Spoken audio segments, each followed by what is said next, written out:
wabarakatuh. Waalaikumsalam warahmatullahi wabarakatuh. Oke, selamat sore semuanya. Gimana kabarnya nih teman-teman? Sehat? Sehat. Alhamdulillah sehat. Alhamdulillah. Oke. Di sana hujan, di sini juga hujan ya teman-teman. Tapi di sini masih gerimis gitu. Oke, boleh bantu untuk share screen Kak Atar? Bisa share screen atau Baik gimana? Ibu, akan di-share screen nanti langsung sama adminnya.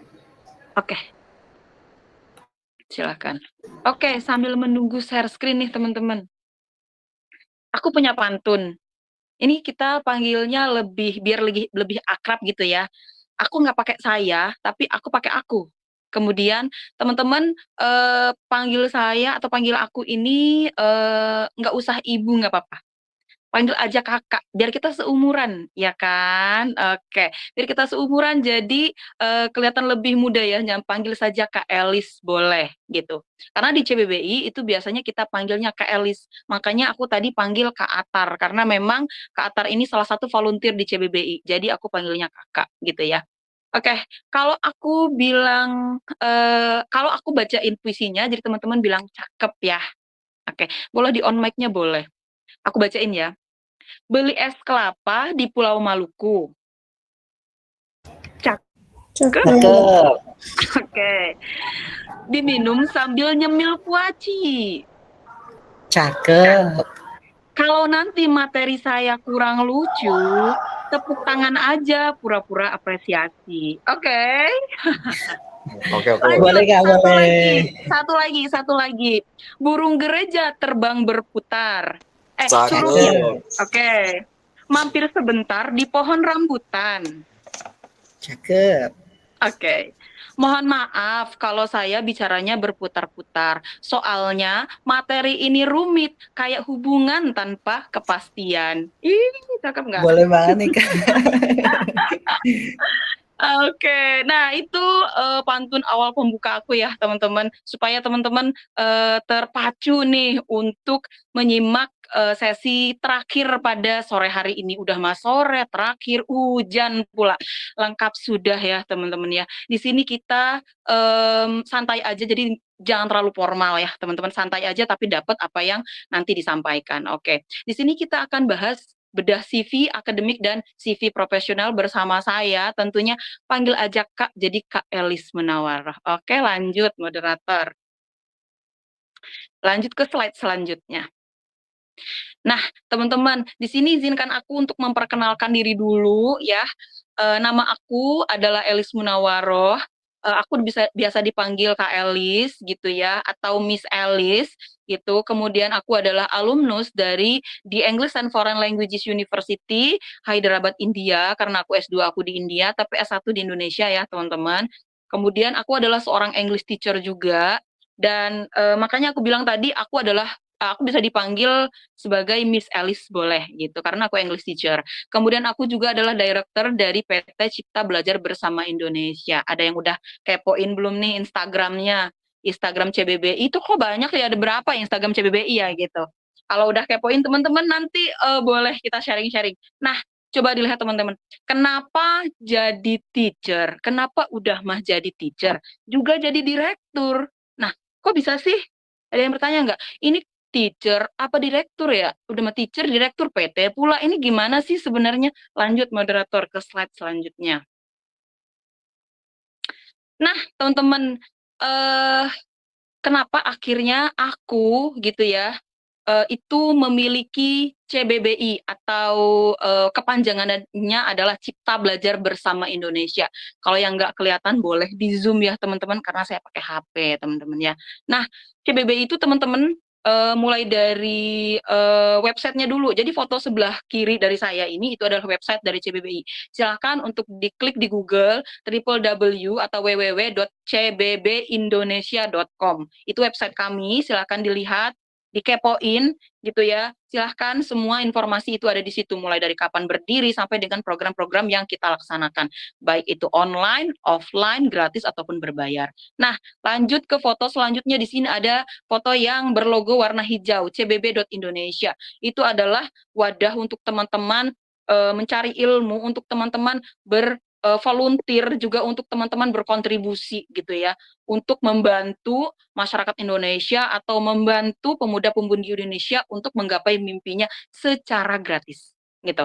Kak, di CBBI gratis? Betul, CBBI gratis. Tapi kalau kita scroll ke bawah, ini ada cbbi.premium.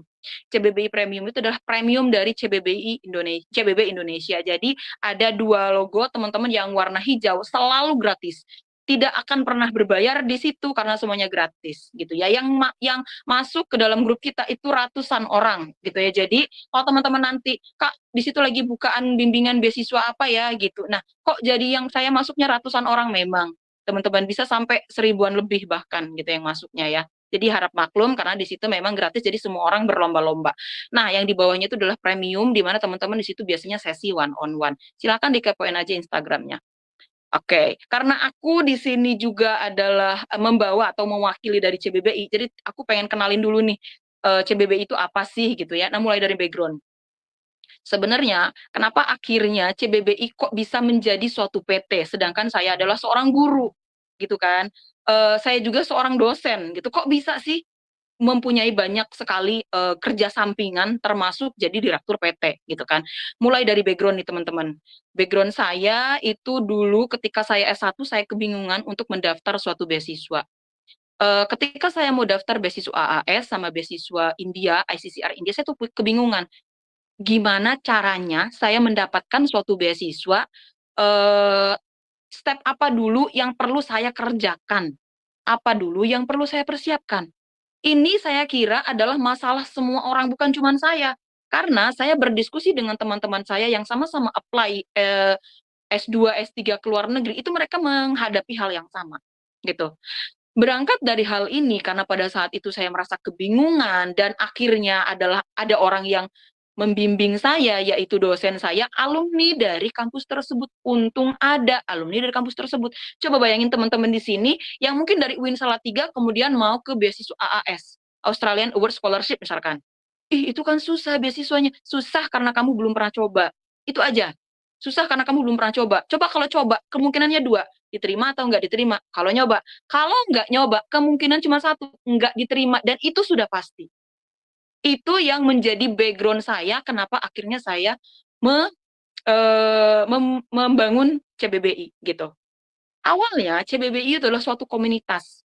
Komunitas yang saya bangun untuk membantu orang-orang seperti aku dulu ketika mendaftar beasiswa, gitu. Menjadi suatu wadah buat orang-orang yang mau berkontribusi, mungkin seorang UWRD, kemudian bingung dia mau menyalurkan ilmunya kemana, ke CBBI. Seorang yang pencari beasiswa ataupun pencari kerja, bingung dia mau step by step-nya di mana, di CBBI. Karena CBBI itu luas banget teman-teman. Kita tidak hanya membahas tentang perbeasiswaan, kita membahas personal branding, LinkedIn, Facebook, Instagram, marketing management, kita semua kita bahas supaya orang tahu caranya itu gimana. Itu awalnya kenapa CBBI berdiri, dan CBBI itu berdiri iseng aja pada saat itu karena saya punya masalah itu dan teman-teman saya juga sama.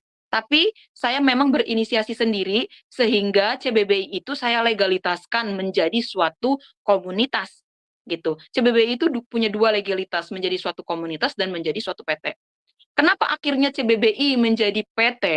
Karena di CBBI official atau yang berwarna hijau tadi, logonya itu banyak sekali orang-orang, karena di situ kan ratusan. Teman-teman kalau ikut bimbingan beasiswa CBBI untuk LPDP, saat ini sudah 650 orang yang mendaftar, yang ada di grup kami, dan baru dibuka dari tanggal 25 sampai sekarang, dan akan ditutup Januari. Bayangin, sekarang baru tanggal berapa? Tanggal 9. Dari tanggal 25 ke tanggal 9 itu sudah 600 orang yang masuk.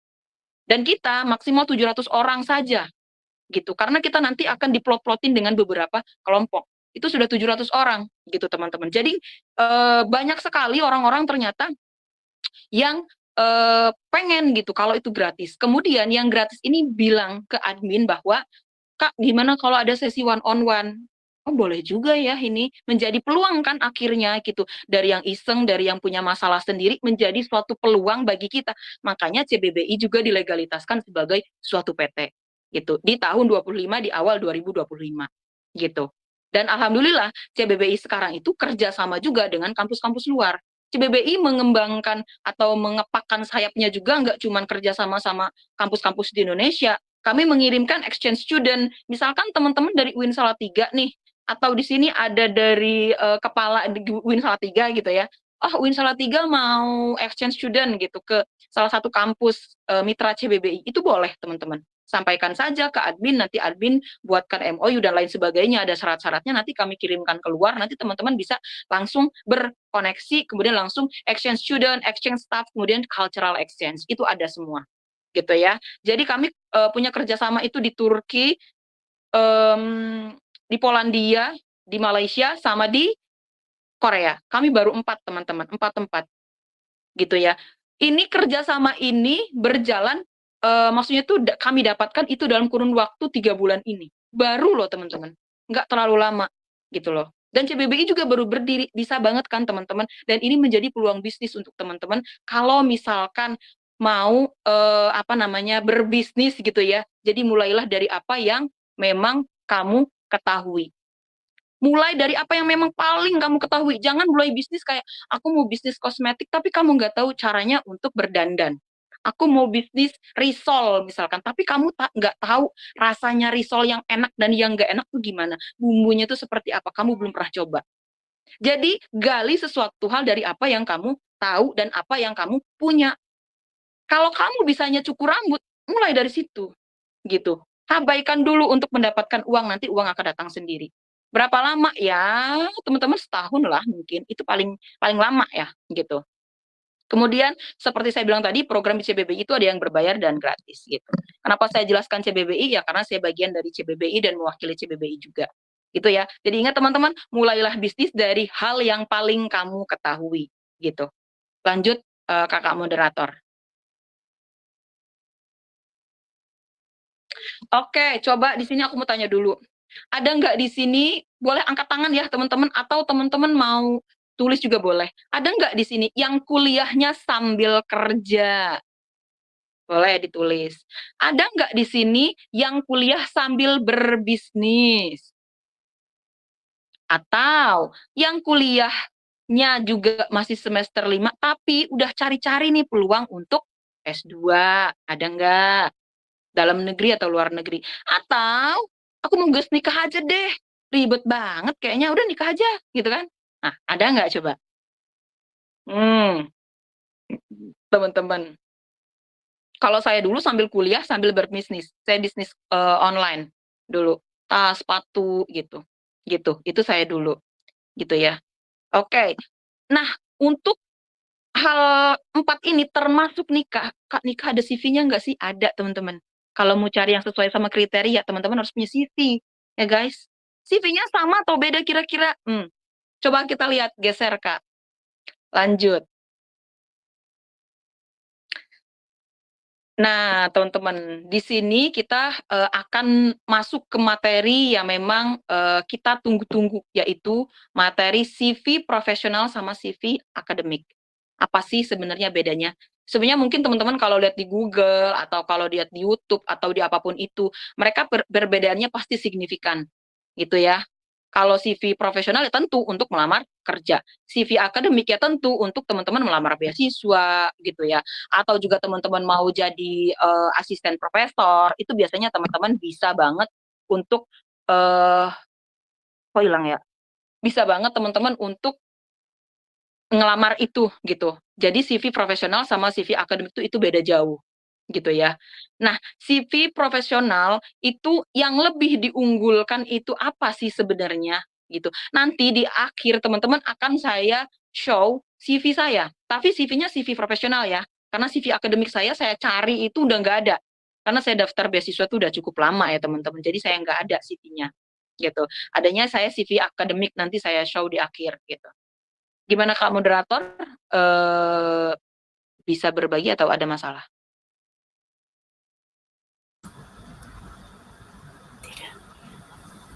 Oh, tidak ada. Sebentar. Di saya sih ininya nggak ada ya Kak layarnya? Apa di saya aja ya? Ada kendala di layar Ibu. Oh gitu. Sebentar Eh, ya, Ibu. Oke, nah sekarang ada. Oke, teman-teman. Jadi kita bedah dulu CV profesional ya. Nah, CV profesional itu, teman-teman, kalau mau melamar kerja, itu tidak lebih disarankan gitu sih. Nggak boleh lebih dari 2 halaman, teman-teman. Kak, pengalaman aku banyak dipepetin gitu ya. Dan kalau CV profesional itu jarang banget pakai foto. Nggak usah kayak foto lagi gini kek, atau lagi gini kek, itu nggak usah.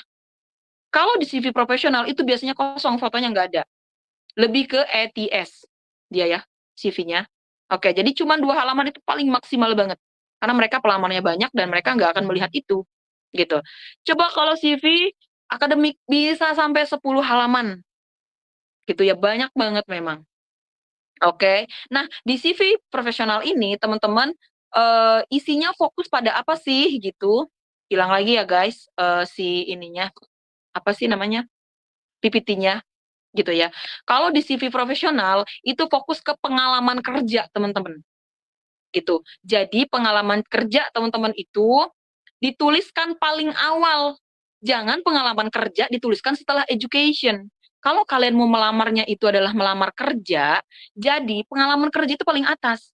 Jadi kan dalam CV itu nanti ada nama, kemudian ada alamat, ada email, ada profile teman-teman gitu ya. Profile ini lebih menunjukkan persentase, biasanya persentase yang ditunjukkan. Kayak misalkan, aku 70% performa lebih baik di kampus ini gitu dengan program bla bla bla bla gitu. Jadi kalau bisa sampaikan angka di situ. Manusia siapapun itu akan takjub melihat angka, persen-persenan apalagi. Setelah di profile, lanjut ke bawah, itu adalah bukan education, tapi pengalaman kerja. Pengalaman kerja yang paling teratas, yang paling apa ya, paling update dulu, setelah itu pengalaman yang selanjutnya. Kak, berapa pengalaman kerja yang harus dimasukin? Gak usah terlalu banyak. Kalau misalkan bisa maksimal 4, ya udah 4 aja. Kalau bisa 3, 3 aja gitu. Tapi pengalaman kerjanya wajib yang relevan dengan yang akan kamu apply. Misal kamu adalah mungkin marketing gitu ya, marketing management.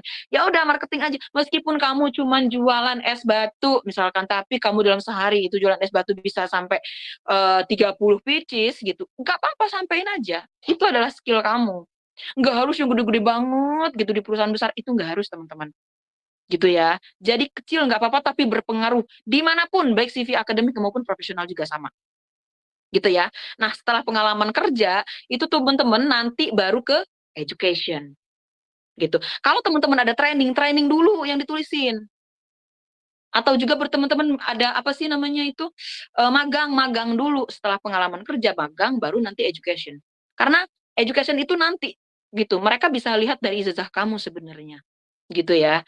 Nah, kemudian di sini, tujuannya adalah menunjukkan kamu siap bekerja, siap banget untuk kerja, gitu. Kemudian yang ditonjolkan itu apa? Soft skill tentunya, hard skill.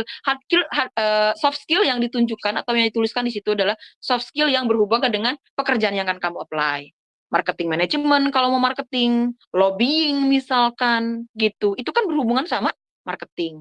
Kalau sebagai guru mungkin kelas manajemen gitu ya, atau juga problem solving gitu, gitu ya. Kemudian hasil kerjanya angka, sudah saya bilang tadi, angka kalau bisa persenan, masukkan persenan. Itu impact-nya apa? Misalkan misalkan saya pengajar ya, setelah saya men-training student selama 2 bulan, konkret ya 2 bulan, selama 2 bulan ternyata student saya naik persentase dari 50 ke 70% dalam pengerjaan soal-soal TOEFL, misalkan gitu. Ada persentasenya, gitu. Itu impact-nya juga ada. Oke. Kemudian juga pengalaman organisasi sebagai leadership, gitu ya. Jadi leadership itu memang akan selalu ada, leadership sama teamwork itu akan selalu ada di soft skill kamu, gitu, untuk CV profesional. Kemudian kemudian kita masuk ke CV akademik. Di CV akademik teman-teman tentu yang paling utama adalah pendidikannya. Yang dituliskan duluan gitu ya, pendidikan. Setelah profile itu pendidikan. Pendidikan yang apa dulu sih? Sampai SD, Kak, pendidikannya? Enggak. Di CV akademik, teman-teman nggak usah sampai SD. Begitupun di CV profesional. Tuliskan saja kamu lulusan S1, kalau kamu paling terakhir S1 ya S1, kalau paling terakhir S2 ya S2. Itu saja gitu loh. Nggak usah kayak aku kan S1-nya di sini, aku S2 di sini. Nggak usah. Nggak usah terlalu panjang gitu loh. Itu nanti bisa ditanyakan ketika kamu memang masuk ke dalam sesi interview gitu. Itu bisa disampaikan. Untuk apa? Mengurangi kalau misalkan ada hal-hal penting lain yang akan kamu sampaikan di CV tersebut. Gitu ya. Kemudian isinya adalah tentu fokus ke penelitian, pendidikan gitu. Kemudian juga publikasi atau karya ilmiah itu penting banget teman-teman. Artikel gitu ya. Kemudian konferensi, kalau ikut conference, kalau ikut volunteer apa jadi apa gitu ya. Proyek akademik boleh. Tujuannya adalah untuk menunjukkan kamu siap berkontribusi di dunia ilmiah atau dunia akademik gitu. Oke, yang perlu ditonjolkan apa saja? Judul penelitian, publikasi atau jurnal, reading, pengalaman asisten dosen atau lab. Karena kalau kamu misalkan mau daftar menjadi asisten dosen atau asisten lab, itu karena kamu pakainya CV-nya CV akademik. Jangan dibilang aku menjadi asisten dosen terus pakai CV-nya CV profesional. Enggak, teman-teman, lebih ke akademik dia CV-nya. Jadi signifikan banget ya teman-teman perbedaan antara CV profesional sama CV akademik. Gitu ya. Profesional dia cuma 2 halaman itu paling maksimal gitu ya. Saya juga kan nge-review juga untuk CV-CV yang orang yang melamar ke perusahaan saya. Jadi saya ngeliat nih, kalau udah 3, ini banyak banget sih, apa sih mau diomongin. Ada fotonya gitu, fotonya background-nya warna-warni. Enggak, kita enggak, apa ya, akhirnya tuh kayak udah ke distract duluan gitu sama foto tersebut. Gitu ya, teman-teman. Jadi diusahakan gak usah pakai foto kalau CV profesional. Kalau CV akademik ya silakan-silakan saja gitu, sesuai sama apa yang akan kamu lamar gitu. Lanjut Kak ke slide selanjutnya. Nah, ini contoh CV saya. Ini beberapa saya potong ya, teman-teman. Ini kalau mau di zoom boleh. Lihat paling atas itu nama saya bersama dengan gelar. Harus tepat benar-benar teman-teman ya, nama dengan gelarnya. Kemudian ada alamat email saya, WhatsApp, LinkedIn linknya gitu ya teman-teman. Alamat lengkap. Kalau teman-teman Kak, aku mau menulisin aja Jakarta Utara, Indonesia, boleh nggak? Ya boleh-boleh aja, silahkan. Tapi siapa tahu nanti mereka mengirimkan apa sih namanya keterimanya itu lewat surat atau mungkin lewat pos gitu ya. Nah, hal ini sebenarnya yang teman-teman perlu untuk disampaikan alamat lengkapnya. Nggak apa-apa gitu ya. Kemudian di profile teman-teman, profile itu tunjukkan di sini aku melihat dulu. Oke, di sini teman-teman karena aku waktu itu melamar sebagai English teacher gitu ya. Jadi ya aku banyakin pengalaman aku di English teacher gitu. Aku melamar sebagai dosen, ya aku tulisin di situ sebagai dosen juga, maksudnya tuh untuk profilnya gitu loh. Jadi dikorelasikan dengan apa yang akan kamu lamar gitu. Kemudian lihat di sini working experience. Langsung ke working experience. Dan ini adalah formatnya udah format ETS ya teman-teman ya. Jadi full banget, padat banget sih ya, tapi mereka akan melihat hal-hal yang aku highlight gitu ya. Coba lihat teman-teman di sini aku ada beberapa yang memang aku tebali gitu supaya orang-orang tuh kayak 80% tuh ada 200 plus lah. Ini apa ya sebenarnya? Mereka akan melihat, oh achieve 200 plus student untuk higher TOEFL score gitu loh. Jadi orang akan melihat itu. Jadi ada yang di highlight. Ini kalau CV profesional gitu ya. Kemudian ini bawahnya masih banyak ke teman-teman tapi aku crop karena nggak cukup gitu kegedean. Lanjut ini halaman kedua, yang sebelahnya tuh halaman kedua. Halaman kedua aku masuk ke organizational untuk experience-nya gitu. Jangan lupa dimasukkan tahun ya teman-teman, tahun yang paling terupdate dulu gitu. Ini aku taruh 4 ya gitu. Ini ya udah yang paling singkat banget sama menurut aku tuh udah yang paling oke banget bagi aku. Yang pertama CBBI, yang kedua CIB waktu itu aku pernah jadi ketua. Kemudian PPI India, PPI, kemudian PPI India juga gitu. Dan dengan posisi yang berbeda. Kemudian ada volunteer. Di lembar kedua itu lebih ke penambahan informasi saja teman-teman punya saya. Di lembar pertama itu working experience udah saya tuliskan, kemudian di bawahnya education gitu. Ada training juga saya tuliskan di lembar pertama. Tapi kalau di lembar kedua itu cuman penambahan saja. Dan paling terakhir itu ada referensi. Ini lupa saya nggak saya screenshot. Referensi misalkan teman-teman di sini ada dosen kan, nggak apa-apa ya. Harus deket-deket sama dosen teman-teman. supaya nanti ketika teman-teman melamar kerja atau melamar untuk beasiswa, kita perlu banget taruh reference di bawah. Paling bawah itu pasti kalau misalkan teman-teman mau daftar kerja ke tempat yang bergengsi, itu mereka butuh reference. Nomor HP, nama orangnya, nomor HP-nya, alamat emailnya, alamatnya. Itu yang teman-teman perlu banget untuk dituliskan di reference gitu. Biasanya mereka meminta 2 orang. Jadi deket-deket aja sama dosen, teman-teman ya. Jangan acuh tak acuh sama dosen gitu. Deketin dosennya, pilih dosen yang paling klops bersama kamu gitu untuk nanti jenjang kamu selanjutnya. Karena kamu butuh mereka untuk menjadi reference kamu. Reference kamu untuk kamu minta surat rekomendasi kalau untuk beasiswa, minta kamu untuk tanda tangan apalah nanti surat keterangan kerja atau apa gitu ketika kamu nanti mendaftar untuk kerja gitu. Jadi kita butuh banget orang-orang yang memang terlibat bersama kita di jenjang-jenjang sebelumnya. Gitu. Oke, lanjut, Kak.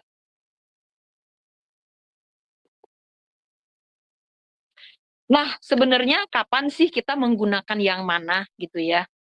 CV profesional untuk lamar kerja di perusahaan atau startup. Startup juga pakainya CV profesional ya. CBBI termasuk startup ya, teman-teman. Karena baru banget berdirinya gitu ya. Kemudian CV akademik itu untuk lamar beasiswa, asisten dosen, S2, S3 gitu ya. Kemudian ada tips penting di sini, gunakan format yang sesuai dengan tujuan.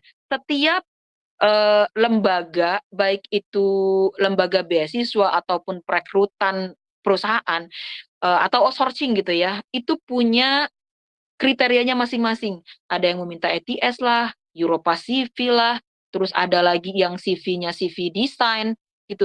Mereka beda semua. Lihat biasanya kamu akan mendapatkan informasi itu di websitenya.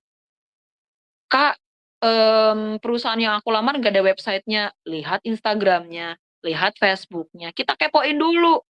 Begitupun dengan beasiswa, teman-teman. Kalau mau melamar beasiswa, kepoin dulu lembaga beasiswanya. Misal teman-teman mau daftar beasiswa GKS Korea, perlu nggak sih CV? Lihat, perlu nggak CV? Apa yang perlu ditonjolkan? Lihat. Jadi setiap beasiswa AS misalkan sama beasiswa GKS Korea, itu sangat amat beda sekali yang ditulis di CV. Sangat amat beda meskipun sama-sama beasiswa gitu. Jadi silakan untuk dilihat di websitenya masing-masing, lihat fokusnya di apa gitu ya. CV salah format gitu ya, kesempatan bisa hilang, itu betul. Misal satu CV saya males untuk nulis CV deh. Satu CV saya untuk taruh di beberapa perusahaan, salah besar. Kamu ngabisin waktu, udah pasti nggak terima, itu pasti. Gitu ya. Jadi sesuaikan dengan apa yang memang diinginkan oleh perusahaan. Gitu. Begitupun dengan si lembaga beasiswa gitu. Nah, sekarang aku mau tanya teman-teman, setelah tahu CV profesional, CV akademik di sini gitu ya. Teman-teman ada nggak kira-kira nih bingung aku ya mau daftar beasiswa atau mau daftar kerja gitu kan. Dua-duanya udah tahu semua nih gitu. Dua-duanya juga aku pengen sih gitu. Coba teman-teman, lebih lebih lebih pengen kemana nih teman-teman? Ini rata-rata Kak Atar atau Kak Alina ini rata-rata yang masuk di sini anak-anak semester berapa ya?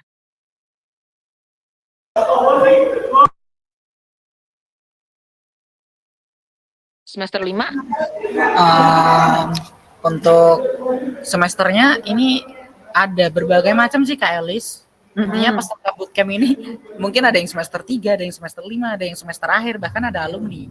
Oh, oke. Siap. Ada semester 5, semester akhir, semester 3 ya, dari semester 3 juga ada gitu ya.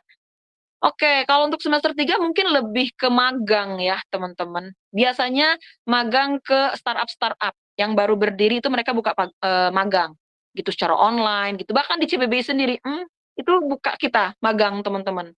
Gitu.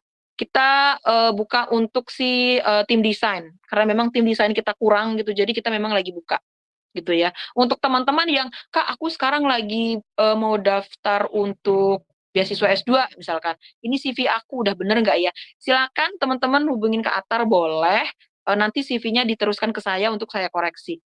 Untuk yang akademik boleh, untuk yang profesional boleh. Tapi ingat teman-teman, untuk yang akademik itu boleh sampai di maksimal 10 halaman. Untuk yang profesional hanya 2 halaman saja. Ini yang perlu teman-teman notes banget gitu ya. Dan nggak usah sampein kalau misal nih teman-teman mau melamar kerja, terus di CV profesional itu nanti teman-teman mau melamar kerja sebagai IT, staf IT gitu ya. Terus kamu nanti masukin di situ kamu pernah pernah menjadi guru di salah satu sekolah yang bergengsi di Jakarta dengan kurikulum Cambridge, itu nggak nyambung. Dan aku nggak mau ngoreksi yang seperti itu, gitu ya. Jadi kalau kamu di situ mau tuliskan di situ nanti ke Atar dia mau melamar apa, gitu ya. Misalkan nama aku Atar, aku mau melamar di startup yang fokus ke bidang lingkungan, misalkan gitu. Ya udah, nanti aku akan korelasikan semuanya dari awal sampai akhir itu harus dengan yang berbau-bau lingkungan. Begitupun dengan volunteernya, harus ada yang lingkungannya. Entah itu dia pernah ikut di CBBI, mungkin dia volunteer sebagai pemateri tentang konservasi lingkungan atau apa gitu, itu boleh seperti itu. Silakan kirimkan ke Kak Atar, nanti Kak Atar yang dikoordinir oleh Kak Atar dan kirimkan ke saya, dan saya siap untuk mengkoreksi teman-teman. Baik yang profesional ataupun yang akademik gitu ya. Paling maksimal dikirimkan di tanggal 11 deh, Kak. Tanggal 11 itu paling maksimal teman-teman kirim ke saya gitu ya. Silakan teman-teman. Kak, aku mau buat dulu deh, coba-coba deh buat nanti kalau misalkan aku mau daftar S2 deh. Boleh silakan teman-teman. Gitu ya. Boleh silakan. Aku kasih waktu yang maksimal di tanggal 11. Silakan kirimkan ke Kak Atar. Nanti saya koreksi karena saya hari Sabtu dan Minggu ini saya ada acara. Jadi kemungkinan paling maksimal tuh tanggal 15 deh. 18. 20, tanggal 20. Tanggal 20 tuh udah saya kasih koreksiannya gitu. Dan tolong nanti saya kalau misalkan memang ada Kak Atar yang mau gitu ya untuk dikoreksi, saya akan masukkan G Drive, silahkan untuk masukkan di G Drive, dan tolong untuk filenya itu dalam bentuk Google Doc supaya nanti saya tinggal komen gitu ya. Bukan dalam bentuk Word atau PDF, enggak gitu ya, dalam bentuk Google Drive, nanti saya akan koreksi gitu ya teman-teman. Jadi ada action setelah teman-teman mengikuti sesi saya di CV profesional dan akademik, ada action nih teman-teman. Silakan buat CV sebisa yang teman-teman tahu aja gitu ya. Setelah apa yang saya sampaikan nanti saya akan koreksi gitu ya. Oke, lanjut ke slide selanjutnya. Nah, teman-teman, simpel banget sih, Kak. Iya, simpel banget ya, teman-teman, karena berburu waktu gitu ya. Ke bawah lagi, Kak, itu belum kelihatan semua. Oh, ini di saya aja ya. Oh, di saya aja. Oke. Nah, teman-teman, terima kasih teman-teman kalau mau ngikutin saya di LinkedIn itu ada nama Elis Munawaroh, kemudian Instagram saya emang agak-agak alay ya teman-teman. Elis cute ya guys, Elis cute. Oke. Kemudian untuk YouTube saya itu ada Elo. Jadi silakan. Dan ini kata-kata terakhir dari saya, kalau tadi diawali dengan pantun, ini diakhiri dengan quotes yang banget gitu ya. Ingat, di dunia ini nggak ada yang nggak mungkin. Siapapun bisa menjadi apapun. Jadi berjuanglah. Itu dari saya, sekian dari saya. Terima kasih sudah mendengarkan saya dan semoga apa yang saya sampaikan bermanfaat untuk teman-teman semua. Saya akhiri dengan Assalamualaikum warahmatullahi wabarakatuh. Waalaikumsalam warahmatullahi.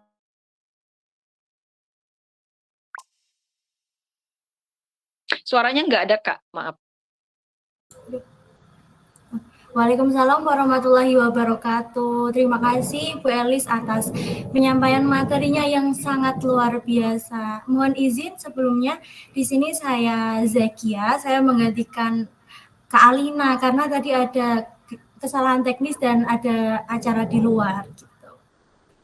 Oke nih teman-teman, kita masuk ke sesi selanjutnya, yaitu ada sesi tanya jawab. Untuk teman-teman CDC yang ingin bertanya, silahkan bisa menuliskan pada kolom chat atau raise hand. Tadi materinya terkait CV akademik dan CV profesional. Teman-teman ada yang mau ditanyain nggak nih? Ada Kak siapa? Kak Iin Rahma, Kak Arifin, ada yang mau ditanyakan nggak ini? Tadi juga sempat membuka tadi teman-teman yang mau mengkonsultasikan terkait CV nanti bisa dikirimkan ke Kak Atar untuk dikoreksi dengan Ibu Elis. Teman-teman nih ada yang mau ditanyain nggak? Kayaknya udah paham semua ya Kak ya. Waduh, itu ada Kak Atar mau tanya itu. Boleh Oke. Kak Atar? Oke, izin bertanya Kak Elis, ini kan tadi Kak Elis menyampaikan kalau untuk CV itu emang dikhususkan untuk bidang yang berbeda-beda. Nah, perlukah dari setiap sobat CDC ini itu nimbun CV? Contoh nih, mau untuk kuliah di Korea di jalur GKS, tapi nanti juga mau nyoba apply di India, nyoba apply di Australia, berarti otomatis kan CV-nya menyesuaikan jalurnya masing-masing. Apakah itu perlu kita timbun atau seperti apa? Betul, betul Kak. Memang kalau untuk teman-teman baik itu lamar beasiswa ataupun lamar kerja, memang CV harus berbeda-beda gitu. Isinya juga kan beda teman-teman. Karena nanti di profile tadi itu tuh teman-teman itu di situ akan beda. Biasanya untuk teman-teman kalau mau ke Eropa gitu ya, daftar beasiswa ke Eropa, itu nanti pakai Europa CV. Jadi Europa CV itu teman-teman profilnya itu biasanya teman-teman harus mengkorelasikan antara jurusan teman-teman bersama dengan kampusnya gitu ya, bersama dengan kampus kakak sebelumnya gitu, bersama dengan apa lagi negaranya. Jadi kan nggak mungkin dituliskan di profil itu, oke, aku mendaftar menjadi seorang guru bahasa Inggris di Harvard University gitu kan. Kemudian aku korelasikan dengan masalah yang aku punya sekarang yaitu student misalkan kurang konsen di kelas gitu ya. Kemudian aku korelasikan dengan pelajaran yang akan di sana misalkan teacher training program misalkan di situ ada gitu ya. Kemudian aku korelasikan dengan di sana itu kan negaranya gitu kan. Itu sudah pasti beda. Jadi memang harus ganti-ganti gitu teman-teman. Memang harus dibuatkan ya bergantian, tapi isinya itu ya secara keseluruhan akan sama, tapi hanya diganti beberapa part aja gitu. Begitupun dengan yang untuk teman-teman melamar kerja di perusahaan yang berbeda-beda, apalagi di perusahaan. Aduh, saya dulu karena nggak tahu gitu ya, CV saya tuh satu untuk semuanya. Semua pengalaman saya tulisin di situ, satu kayak daftar. Pantesan nggak diterima-terima ketika saya dulu S1 gitu ya. Ya wajar saja, orang siapa yang menerima semua pengalaman kerja ditulisin gitu kan. Kalau teman-teman memang mau menuliskan pengalaman kerja yang sebegitu banyaknya, atau juga teman-teman pengalaman training yang segitu banyaknya, pengalaman volunteer, silahkan dituliskan di mana? Ada yang tahu? Coba jawab dulu, ada yang tahu nggak? Kataran teman-teman. Kira-kira kalau punya pengalaman yang banyak, tulisan di mana? Ya, banyak banget. Di mana? Iya, Bu, saya iya, betul. Bukan LinkedIn ya, di LinkedIn, betul. Ditulisin di LinkedIn semuanya. Kan kita udah taruh apa namanya tuh link-linkin kita. Ya udah tulisin di situ semuanya. Semua pengalaman yang kamu punya taruh di situ. Gitu. Jadi taruhnya di LinkedIn, bukan di tempat yang lain. Gitu ya. Atau di CV teman-teman itu salah banget sih. Gitu. Itu kira-kira Kak Atar. Baik, terima kasih Kak Elis. Oke, sama-sama Kak. Oke, terima kasih Mas Atar dan Ibu Elis atas jawabannya. Teman-teman yang lain ada mau ditanyain lagi nggak ini? Ada Kak Iin yang stay tune dari tadi? Atau cukup? Udah paham semua ini kayaknya Ibu. Siap-siap, nggak apa-apa. Kalau udah paham semua aman berarti ya. Oh iya siap. Benar-benar. Yang perlu di-note adalah teman-teman setelah lulus itu jangan berpikir untuk udahlah saya istirahat dulu. Itu kesalahan yang besar sekali. Gitu ya. Kayak udahlah saya istirahat dulu kali ya 3 bulan untuk leha-leha dulu. Enggak, teman-teman gas dari sekarang. Sekarang kan teman-teman masih jadi mahasiswa, gas dari sekarang. Kalau mau kejar beasiswa, kejar beasiswa. Kalau mau kejar kerja, kejar kerja. Kak, sebenarnya beasiswa dulu yang dikejar apa kerja dulu ya, Kak? Ada yang bisa jawab nggak? Oh iya. Sebenarnya aku nih kan masih semester 5 nih. Oke, aku semester 6 deh, aku semester 7 deh, udah mau lulus. Ini aku bingung nih sebenarnya Kak Elis, mau kerja dulu atau mau kuliah dulu sih? Di zaman sekarang yang gonjang-ganjing seperti ini. Kerja dulu apa kuliah dulu sih? Ayo. Apa nikah dulu sih? Untuk menyelesaikan masalah katanya. Oke. Sangat dilema sih Kak. Hah? Apa? Sangat dilema sih Kak. Iya, dilema banget. Dilema banget ya, mau kerja dulu atau kuliah dulu. Saran saya, teman-teman, apply dua-duanya. Yang duluan diterima, itu yang kamu ambil duluan. Jadi, apply dua-duanya aja. Sambil apply kerja, sambil apply juga beasiswa. Kak, pusing banget kepala aku. Ya memang manusia diciptakan untuk pusing, teman-teman. Ya guys? Ya udah, nggak apa-apa gitu loh. Itu kan kamu lagi berjuang gitu.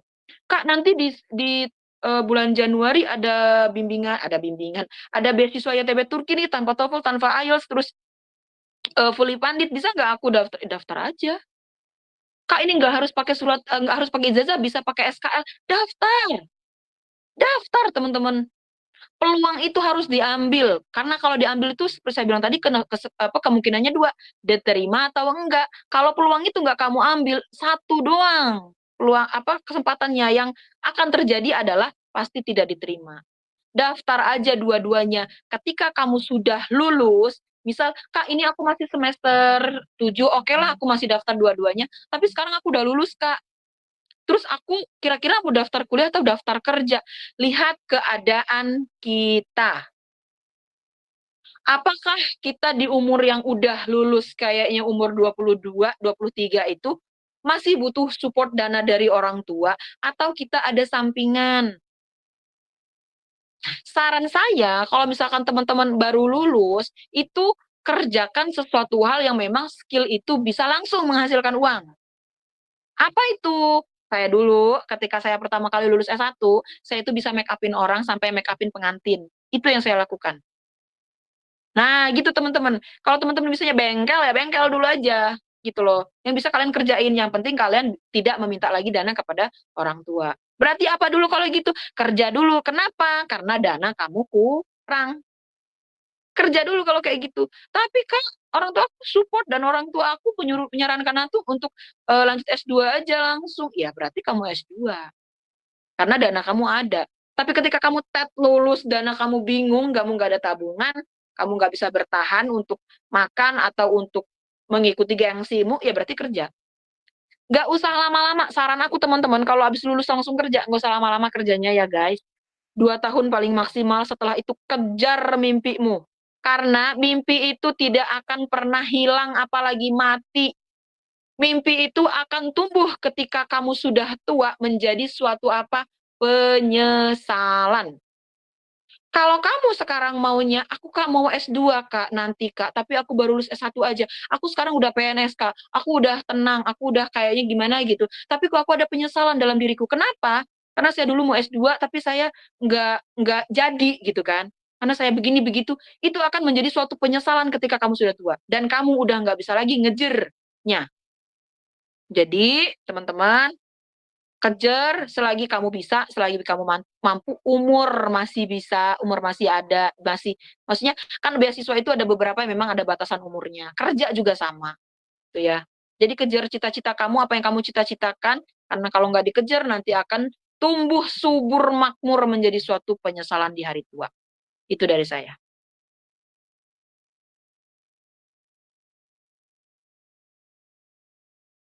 Oke, baik Ibu atas jawabannya. Ini ada yang bertanya lagi Ibu dari Kakak Kanzun Download. Saya izin bertanya, beasiswa ke luar negeri itu apakah harus punya sertifikat bahasa Inggris resmi ya? Kalau saya bahasa Inggrisnya masih apa ini? Masih belepotan gimana ya gitu kata Kak Kanzun Download. Oke, teman-teman, ini yang perlu teman-teman garis bawahi bahwa beasiswa itu adalah ingat, bukan untuk orang pintar. Beasiswa itu adalah untuk orang yang siap dan pantang menyerah. Karena banyak di luar sana orang pinter, tapi nggak dapat beasiswa. Gitu. Terus, Kak, aku nggak bisa bahasa Inggris. Perlukah sertifikat IELTS? Perlukah sertifikat TOEFL? Sekarang tahun 2025, semuanya sudah canggih. Teman-teman, banyak sekali beasiswa-beasiswa yang tidak mensyaratkan kamu untuk bahkan bisa bahasa Inggris, bahkan tanpa TOEFL, tanpa IELTS. Banyak. Untuk nanti di bulan Januari, itu ada beasiswa YTB Turki, bulan Maret bulan Februari beasiswa GKS Korea tanpa TOEFL IELTS, kemudian nanti bulan Maret itu beasiswa Rumania, gitu ya. Kemudian nanti ada, kalau bulan 12 ini teman-teman untuk S2 juga ada, tapi dia di Al-Qasimiyah University. Itu teman-teman harus bisanya apa? Bisa bahasa Arab, nggak bisa bahasa Indonesia, nggak bisa bahasa Inggris, bisa bahasa Arab, tapi kalau di Al-Qasimiyah. Dan itu kesempatan untuk lolos itu gede banget, teman-teman. Gitu loh. Jadi teman-teman sebenarnya kalian itu cuman nggak tahu aja informasinya. Karena yang kalian lihat di TikTok, YouTube, ataupun di Instagram itu adalah kayak, ya kamu kalau misalkan mau keluar negeri ya kamu harus pintar bahasa Inggris lah, nggak bisa. Enggak. YTB Turki misalkan, kamu dikasih waktu 1 bulan, satu tahun untuk belajar bahasa Turki atau namanya Tomer itu di Turki dan itu sudah di cover oleh beasiswanya. Kamu ke sana cuma bawa koper doang. Gitu ya. Beasiswa GKS Korea S1 Kak, S2 Kak, S3 Kak sama. S1, S2, S3 juga mereka tidak mensyaratkan bisa bahasa Inggris. Di sana nanti kamu akan dilatih atau diberi kelas selama 8 bulan sampai 1 tahun untuk belajar bahasa Korea.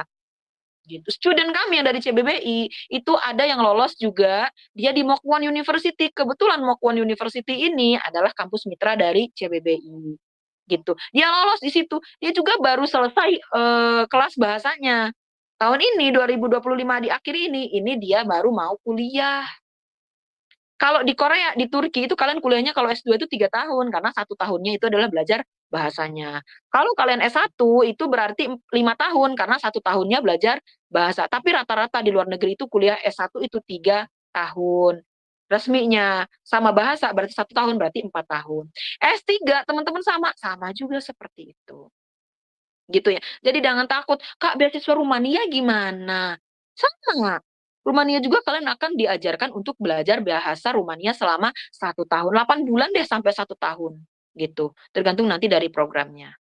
Gitu. Beasiswa lain lagi ada? Nggak ada. Itu baru sedikit saja yang saya spill memang yang sering banget teman-teman apply gitu untuk beasiswa-beasiswanya. Kak, kalau aku punya sertifikat TOEFL yang cuma nilainya 450 bisa dapat beasiswa nggak? Beasiswa AAS jawabannya. Australia loh teman-teman, Australia Award Scholarship. Dan perlu teman-teman tahu, Australia Award Scholarship itu mereka kalau misalkan teman-teman daftar di Melbourne University misalkan, ya, kalian daftar di Melbourne University. Melbourne University itu sudah penuh kuotanya untuk mahasiswa, untuk menerima mahasiswa. Tapi kalian adalah jebolan AAS, digeser yang lain, kalian masuk. Itu kunci dari AAS, teman-teman. Jadi kalian kalau daftar AAS itu akan diutamakan sekali. AAS itu nilai TOEFL-nya itu mulai dari 425, 450, 470 sampai seterusnya. Tergantung dari daerah kamu karena AAS itu ada plot-plot daerah. Di CBBI nanti di bulan 12 ini kami ada bimbingan beasiswa 4 beasiswa namanya Expo Beasiswa. Ini aku spill duluan nih kalau teman-teman mau ikut silakan kepoin Instagramnya namanya cbb.indonesia Instagramnya. Kita akan ada bimbingan 4 beasiswa Polandia yang memang bermitra dengan CBBI, Mokwan University atau GKS Korea yang S2-nya dibuka di bulan Februari gitu ya. Itu juga kami buka bimbingan beasiswanya. Kemudian YTB Turki di bulan Januari, 10 Januari itu dibuka beasiswanya. Kami buka bimbingannya. Kemudian satu lagi University GKS Korea. Lupa satu lagi. Lupa satu lagi. Pokoknya ada 4 teman-teman. Jadi silakan teman-teman untuk kepoin Instagramnya. Dan ini posternya belum dirilis. Karena kami kerjasama dengan salah satu kampus untuk menyebarkan informasi ini lebih luas lagi. Jadi silakan kepoin Instagramnya. Di situ teman-teman, GKS Korea itu tidak perlu IELTS atau TOEFL. Kemudian YTB Turki tidak perlu IELTS atau TOEFL.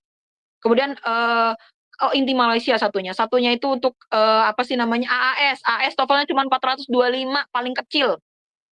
Oke. Kemudian yang satu lagi adalah Inti International University Malaysia. Kalau Inti International University Malaysia ini istimewanya adalah dia bekerja sama dengan CBBI, kamu auto lolos beasiswa, kamu auto lolos kampus, kamu juga nanti didanai untuk bimbingan untuk publikasi Scopus 5 Scopus kamu dibimbing dan juga apa sih namanya? Didanai Q1, Q2, Q3, Q4, Q5 didanai semua teman-teman sama Inti International University Malaysia. Itu mitra-mitra kami gitu. Jadi teman-teman silakan kepoin Instagram untuk tahu informasi-informasi selanjutnya. Jadi jangan takut, aku nggak bisa bahasa Inggris, aku daftar beasiswa nggak ya? Daftar aja. Ada kesempatan daftar, jangan takut. Gitu ya. Gitu dari saya.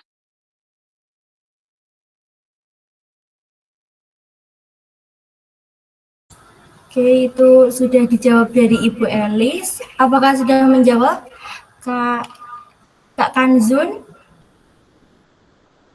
Kak Kanzun? Oh, sudah. Terima kasih Ibu gitu. Baik, sama-sama. Oke, kiranya cukup untuk teman-teman yang bertanya. Sudah tidak ada yang ingin bertanya lagi ya ini?